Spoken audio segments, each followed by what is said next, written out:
शेष नाग के फन पर बैठकर जब धरती ने करोड़ों वर्ष तप किया होगा, तब उसकी गोद में एक तपोभूमि बनी होगी। जब धरा ने सहस्रों वर्ष अपना श्रृंगार किया होगा, तब कोई एक भूभाग कामदेव को लज्जित कर पाया होगा। जब कई कई नदियों, पहाड़ों और वनों ने किसी एकांत में बैठकर एक दूसरे को सजाया संवारा होगा, तब किसी एक देश में प्रकृति परांबा बन गई होगी। जब हिमालय ने अपनी बर्फीली चोटियों से नीले आसमान के पांवों को सहलाया होगा, तब उसे हिमवत खंड होने का आशीर्वाद मिला होगा। हरि अर्थात विष्णु और हर अर्थात भगवान शिव ने जहां अपना आसन लगाया होगा, वहां की माटी देवभूमि में बदल गई होगी। एक ऋषि ने जिसे अपना नाम दिया होगा और अनगिनत ऋषियों ने अपनी साधना, जहां के पत्थर वेदों की ऋचाएं गाते हैं, जहां की जलधारा कोई न कोई कथा कहती है और जहां के वृक्ष ऋषि की तरह मौन तप में लीन है। आइए तंत्र मंत्र और यंत्र की उस भाव भूमि की पद यात्रा करते हैं। प्रकृति और संस्कृति के अनूठे धाम में प्रवेश करते हैं। पांव पांव चलते हैं पर्वतों के देश। देवदार, चीड़ और शाल देखते हैं। घर घर में मंदिर और गांव गांव में ताल देखते हैं। एक नेपाल में कई कई नेपाल देखते हैं। चले चलो चले चलो तुम चले चलो, चले चलो चले चलो तुम चले चलो। ये जगत समूचा सहयात्री है। चले चलो चले चलो चले चलो चले चलो तुम चले चलो, चले चलो चले चलो तुम चले चलो। हर यात्रा एक नई यात्रा का आमंत्रण है। एक यात्रा की कोख में भविष्य की कई यात्राओं के भ्रूण पल रहे होते हैं। समय आने पर वे शिशु बनते हैं और फिर एक दिन अपने पांव चल पड़ते हैं। ये यात्रा भी इसी तरह की एक यात्रा के गर्भ से निकली है। 2022 में जब हिमालय की पदयात्रा पर थे, हिमालय के उत्तुंग शिखरों के प्रेम में पागल होकर पंचकेदार, सप्तबद्री और पंचप्रयाग को प्रणाम कर रहे थे, जब रहस्य और रोमांच से भरी प्रकृति की कृति हमारे अनुभवों के महाकाव्य का आमुख बन रही थी, उसी समय अवचेतन में नेपाल की कथाएं सेंधमारी करने लगी थीं। वहां के हिम शिखर हमारे कल्पना लोक के एवरेस्ट बनने लगे थे। वहां के तीर्थ हमारी हथेली पर अक्षत और हल्दी रखने लगे थे। 3 साल बाद अंततः एक शुभ घड़ी ने कदमों को देहरी से बाहर खींच लिया और हम निकल पड़े नेपाल की पदयात्रा पर।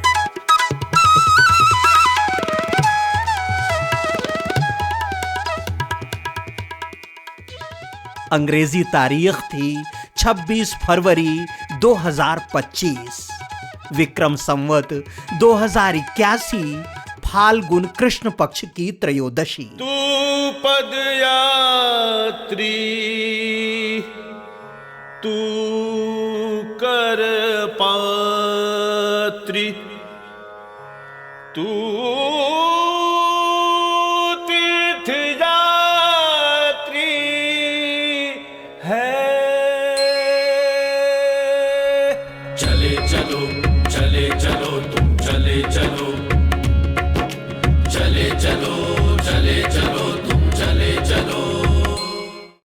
2 दिन बाद अमावस्या थी और इसी दिन से मिथिला माध्यमिकी परिक्रमा प्रारंभ होनी थी। जैसे ब्रज, अयोध्या, चित्रकूट और नैमिषारण्य की 84 कोस परिक्रमा होती है, ठीक उसी तरह मिथिला धाम की भी परिक्रमा है। इसका प्रचलित नाम जनकपुर 84 कोस परिक्रमा है। फिर क्या था, माई जानकी की जन्मभूमि और अपने राम जी की ससुराल पहुंच गए।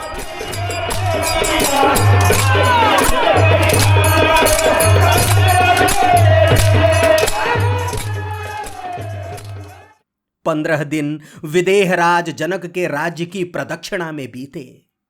माता सीता और रघुनाथ जी की लीला भूमि के पावन दर्शन हुए। जमकर दही चूड़ा खाया और मिथिला की पहुनाई स्वीकार की। होली ठाकुर जी की ससुराल में आई और मिथिला का रंग इस दास के अंग अंग पर चढ़ गया।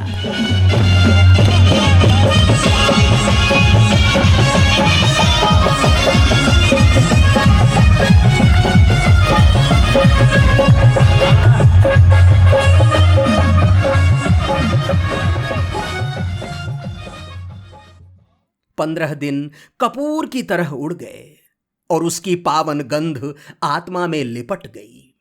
इस आध्यात्मिक सुवास ने नेपाल को और अधिक देखने और अधिक जानने की लालसा भीतर भर दी।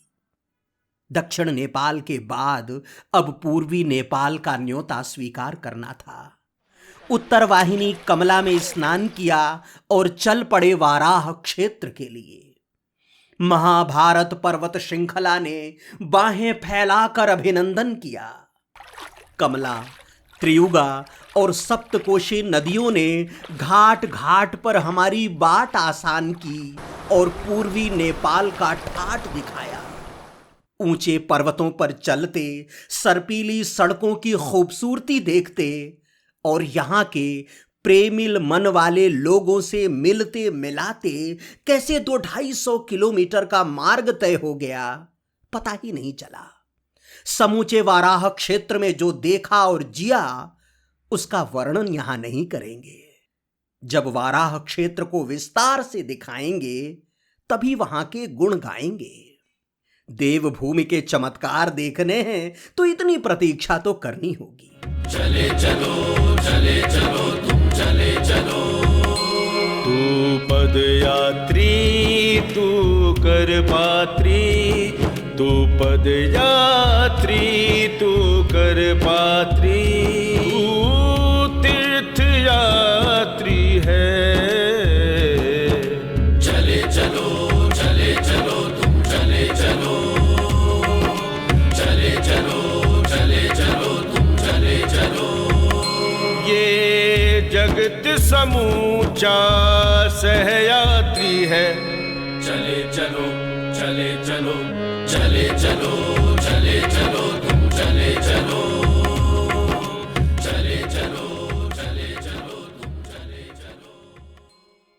नेपाल पदयात्रा के दूसरे चरण में दुनिया के अनोखे शिवलिंग भगवान पशुपतिनाथ के दर्शन के लिए हमें काठमांडू पहुंचना था। दूरी थी यही कोई 350 किलोमीटर। आधा मार्ग जाना पहचाना था, क्योंकि इसी रास्ते हम वाराह क्षेत्र गए थे। रास्ते में कुछ पहाड़ों की ऊंचाई नापनी थी, कुछ नदियों से बतियाना था, कुछ सड़कों से मुसाफिरों के हालचाल पूछने थे, कुछ मंदिरों की घंटियों का नाद सुनना था और पक्षियों से घनेरे वनों की कहानी सुननी थी। यही सब देखते सुनते चलते रुकते 20 दिन में पहुंच गए सुसज्जित काष्ठागारों की नगरी काठमांडू। जटाटवी गलज्जल प्रवाह पावित स्थले गलेव लंब्य लंबितांबुजंग तुंग मालिका।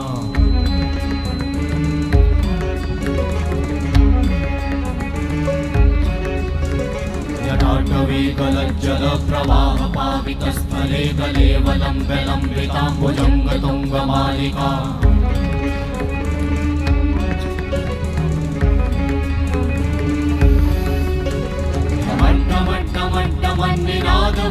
चकार वयं चकार चण्डताण्डवं तनोतु नः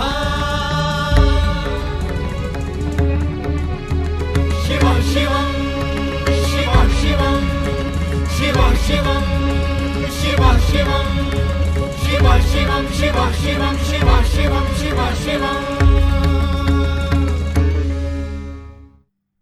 वहां भगवान पशुपतिनाथ के साथ साथ वो सब कुछ देखने को मिला जो अनोखा, आध्यात्मिक और अद्भुत है, रहस्य से भरा हुआ है।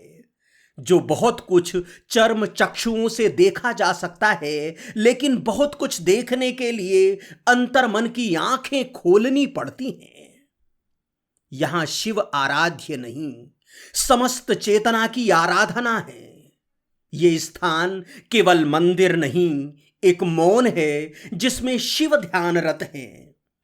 यहां की आरती में मंत्र कम, ऊर्जा अधिक है।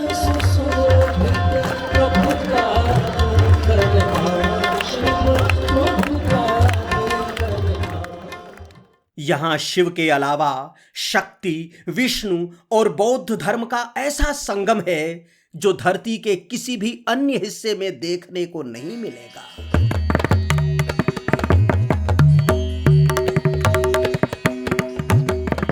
मुझे इस बात का आभास है कि मेरी ही तरह आपका भी मन भोलेनाथ की इस पावन भूमि में रम गया है और समस्त दिव्य दर्शन यहीं करना चाहते हैं। लेकिन अभी तो हम नेपाल पदयात्रा की संक्षेप कथा कह रहे हैं। विस्तार अभी शेष है और तय है कि विशेष है। चले चलो चले चलो तुम चले चलो चले चलो चले चलो तुम चले चलो। ये जगत समूचा सहयात्री है। चले चलो चले चलो चले चलो चले चलो तुम चले चलो चले चलो चले चलो तुम चले चलो। मध्य नेपाल के बाद हमारे कदम बढ़ चले उत्तरी नेपाल की ओर, भारत की सीमा से तिब्बत और चीन की सीमा की तरफ। अब मौसम भी बदलेगा और संस्कृति भी, खान पान भी बदलेगा और हमारे तीर्थाटन का स्वरूप भी। नेपाल पदयात्रा का सर्वाधिक कठिन और सुंदर दौर भी प्रारंभ हो जाएगा। ये चुनौतियों के साथ स्वयं को आजमाने का समय होगा। सीधा सीधा चलते तो ये दूरी लगभग 400 किलोमीटर के आसपास होती, लेकिन हम आसपास के तीर्थों और मंदिरों में भी भटकते रहे। मुख्य मार्ग को छोड़कर कभी 30-40 किलोमीटर इधर तो कभी उधर जाते रहे। आश्रमों, गुरुकुलों और मंदिरों में रात बिताते रहे। इनकी आंखों से नेपाल का दर्शन करते रहे। इसीलिए दूरी भी बढ़ती रही और दिन भी। इन्हीं आश्रमों में सत्संग करते हुए जाना कि नेपाल का नाम नेमुनी नामक संत से है। एक संत की साधना ने इस राष्ट्र को सनातन दीक्षा दी है। ग्रंथों ने ही बताया कि नेपाल का प्राचीन नाम मिथिला है। मनोकामना मंदिर में शक्ति की ऊंचाई, देवघाट में काली गंडकी का रूपांतरण और पोखरा की झीलों में आसमान को उतरते हुए देखा। इस राह में नदियों को नाचते, पहाड़ों को उड़ते और जंगलों की अगड़ाइयां देखते रहे। जब प्रकृति नटिनी बनकर सामने खड़ी हो तब उसकी कलाबाजियां देखे बिना आगे बढ़ते भी तो कैसे। मुक्तिनाथ पहुंचने में 25 दिन लग गए। मुक्त क्षेत्र पहुंचे तो नारायण बुद्ध बनकर सामने खड़े थे। शालिग्राम के पर्वत और उन शालिग्रामों को अपने शीश पर रखकर नीचे उतरती गंडकी जैसे हमारे पंच तत्वों का परिमार्जन कर रही थी। यहां का समूचा वातावरण दर्पण लेकर सामने खड़ा था और उसमें झांकते हुए बार बार ये बोध हो रहा था कि बैकुंठ का अगर कोई मार्ग है तो हमारे अंतर्मन के दामोदर कुंड से ही प्रारंभ होता है। इसी गली से होकर नर नारायण के धाम पहुंचता है। बस मुक्ति क्षेत्र की यश गाथा अब और नहीं। जब सारी कहानी यहीं सुना देंगे तो उस समय क्या सुनाएंगे जब हमारी नेपाल पदयात्रा वहां पहुंचेगी।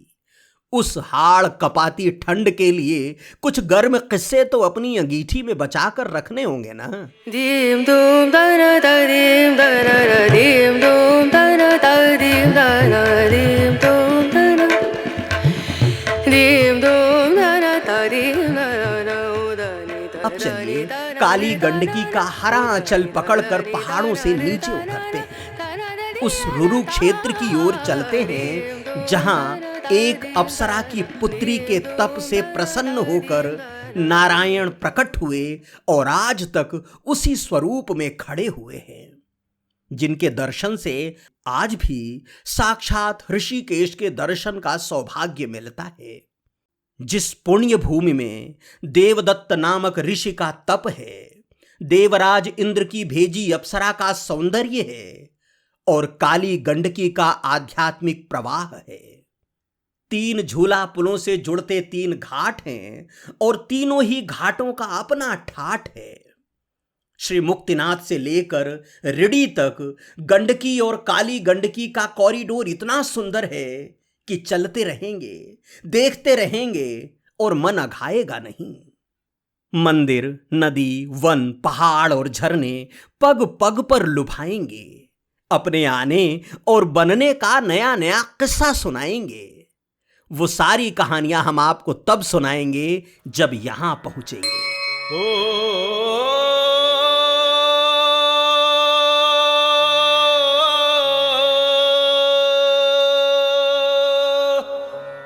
नारायण और भगवान भोलेनाथ के यही वो धाम हैं जिनके दर्शन के लिए नेपाल पद यात्रा की इच्छा जागृत हुई।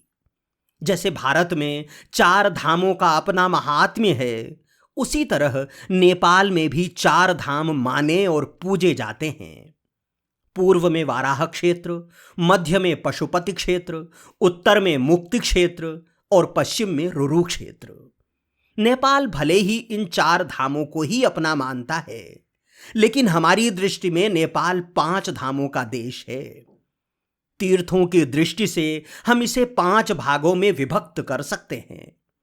इन 4 धामों के अलावा 5वां धाम जनकपुर है, मिथिला धाम, नेपाल का दक्षिणी द्वार, जहां प्रभु श्री राम स्वयं पधारे और जहां जगत जननी माता जानकी का आविर्भाव हुआ। इस तरह हमने नेपाल की चारों दिशाओं को 4 धाम और काठमांडू में विराजे पशुपतिनाथ को महाधाम मानकर पंचधाम की पद यात्रा की। नेपाल की चारों दिशाओं में अगर नारायण हैं तो मध्य में महादेव हैं। नेपाल में जगह जगह हिंदू तीर्थ स्थलों के अलावा बौद्ध विहार और गुम्बा भी है। बुद्ध की जन्मस्थली लुम्बिनी का ऐतिहासिक महत्व तो है ही। इस पदयात्रा में उन तमाम स्थलों पर चलेंगे। मुझे पूरा विश्वास है कि आप YouTube के इतिहास में पहली बार होने वाली नेपाल की इस अद्भुत पदयात्रा के संगी बनेंगे। आप तमाम सुधी दर्शकों में से कुछ एक के मन मस्तिष्क में एक प्रश्न बार बार सिर उठा रहा होगा कि आखिर हमने नेपाल का पैदल भ्रमण क्यों चुना, अपने देश को छोड़कर दूसरे देश में सिर झुकाने क्यों गए। इसका उत्तर भी आप में से अधिकांश के पास होगा। आप जानते हैं कि धर्म संसार में राजनीतिक सीमाएं मायने नहीं रखती। अध्यात्म समूची वसुधा को ही कुटुंब मानता है और फिर नेपाल हमारे सनातन का ही भूभाग है। जिस हिमालय क्षेत्र को शास्त्र शिव की क्रीड़ा भूमि मानते हैं, महर्षि वेदव्यास उसे 5 भागों में विभक्त करते हैं। पहला है नेपाल खंड, दूसरा मानस खंड अर्थात कुर्माचल या कुमायूं, तीसरा केदार खंड जो गढ़वाल का हिस्सा है, चौथा जलंधर खंड जिसे आज हम हिमाचल प्रदेश के नाम से जानते हैं, और 5वां है कश्मीर खंड। जब हमारे आध्यात्मिक पुरखों और ग्रंथों ने नेपाल को हिमालय का श्रेष्ठ हिस्सा माना है और उसे हिमवत खंड कहकर सम्मानित किया है, तब भला हम वहां कैसे न जाते, उस पवित्र हिमालय और वहां के पवित्र तीर्थों के दर्शन कैसे न करते। और जैसा कि मैंने आपसे केदार खंड की पदयात्रा के दौरान ही कहा था कि जहां हमारे देवी देवता आज भी प्रतिष्ठित हैं, जहां उनकी आज भी अदृश्य उपस्थिति है, वहां हम वाहनों पर सवार होकर भला कैसे जाते। जिस भूमि पर कभी भगवान भोलेनाथ और नारायण आदि शक्ति के साथ विभिन्न रूपों में अवतरित होते रहे हैं, जहां ऋषियों की साधनाएं और प्रार्थनाएं देखी और सुनी जा सकती हैं, जहां अपने अंतर मन को निहारने पर आत्म साक्षात्कार की संभावनाएं सबसे प्रबल होती हैं, वहां वाहनों पर सवार होकर इस दुर्लभ क्षण को भला हम कैसे गवा सकते थे। तो हम चले और पांव पांव ही चले। 92 दिनों में नेपाल के 7 में से 5 राज्यों की यात्रा की, त्रिशूली और गंडकी नदियों के साथ अपने दिन रात बिताए, कई अनजान रहस्यों को जाना और कई अनदेखे दृश्यों को देखा। बागमती के तट पर काया को राख होते देखा तो कोशी और कमला के किनारे जीवन को आकार लेते हुए अनछुए कितने ही तटों को छुआ और अनजिए कितने ही पलों को जिया। चले चलो चले चलो तुम चले चलो। तू पदयात्री तू कर पात्री, तू पदयात्री तू कर पात्री, तू तीर्थ यात्री है। चले चलो चले चलो तुम चले चलो। चले चलो चले चलो तुम चले चलो। ये जगत समूचा सहयात्री है। चले चलो चले चलो चले चलो चले चलो तुम चले चलो। चले चलो चले चलो तुम चले चलो। सौभाग्य था कि इस यात्रा में ये अकिंचन अकेला नहीं था। उधमपुर जम्मू के यशपाल सिंह पहले दिन से लेकर अंतिम दिन तक साथ थे। हम दोनों अयोध्या 84 कोस परिक्रमा में मिले थे, फिर प्रयागराज महाकुंभ में साथ रहे, इसके बाद नेपाल में एक दूसरे के संगी साथी रहे। मुझे जब भी शारीरिक रूप से कोई कष्ट हुआ, यशपाल ने उसे अपना मानकर झेला। कभी किसी बात पर अगर मैं नाराज भी हुआ तो हंसकर उसे टालते रहे। दिन में भले ही 50 किलोमीटर चलें, रुकते ही तत्काल भोजन प्रसाद सिद्ध करने में लग जाते थे। दूसरे साथी थे मनोहर दास, रामानंदी संप्रदाय के युवा संत। जन्म स्थान आंध्र प्रदेश के तिरुपति का है और गुरु स्थान हरिद्वार के समीप शुक्रताल का। ये हमारे साथ यात्रा प्रारंभ होने के कुछ दिन बाद जुड़े और फिर यात्रा की पूर्णाहुति तक साथ रहे। किस मार्ग से आगे बढ़ना है, कितने किलोमीटर चलना है, किस मंदिर या आश्रम में रुकना है, ये तलाशने का काम इन्हीं के जिम्मे था। जिस मार्ग से गुजरते थे उसके आसपास के तीर्थों और मंदिरों के बारे में जानकारी एकत्र करने का काम भी मनोहर दास का ही था। कुछ दिनों के लिए वृंदावन के गोविंद दास और योगी भी सहयात्री थे, लेकिन बाद में अन्यान्य कारणों से ये अलग हो गए। केवल ये कुछ लोग ही हमारे साथ नहीं थे, बल्कि नेपाल के वे तमाम लोग भी साथ थे जो रात को रुकने के लिए आश्रय देते थे, भोजन देते थे या बनाने के लिए जगह देते थे, रास्ता और उस स्थान का महात्म्य बताते थे। आप सब जो ओम दर्शन परिवार के सदस्य हैं, हमें देखते हैं और नेपाल भ्रमण में हमारी प्रत्यक्ष अप्रत्यक्ष सहायता कर रहे थे, आप सब भी हमारे साथ ही चल रहे थे।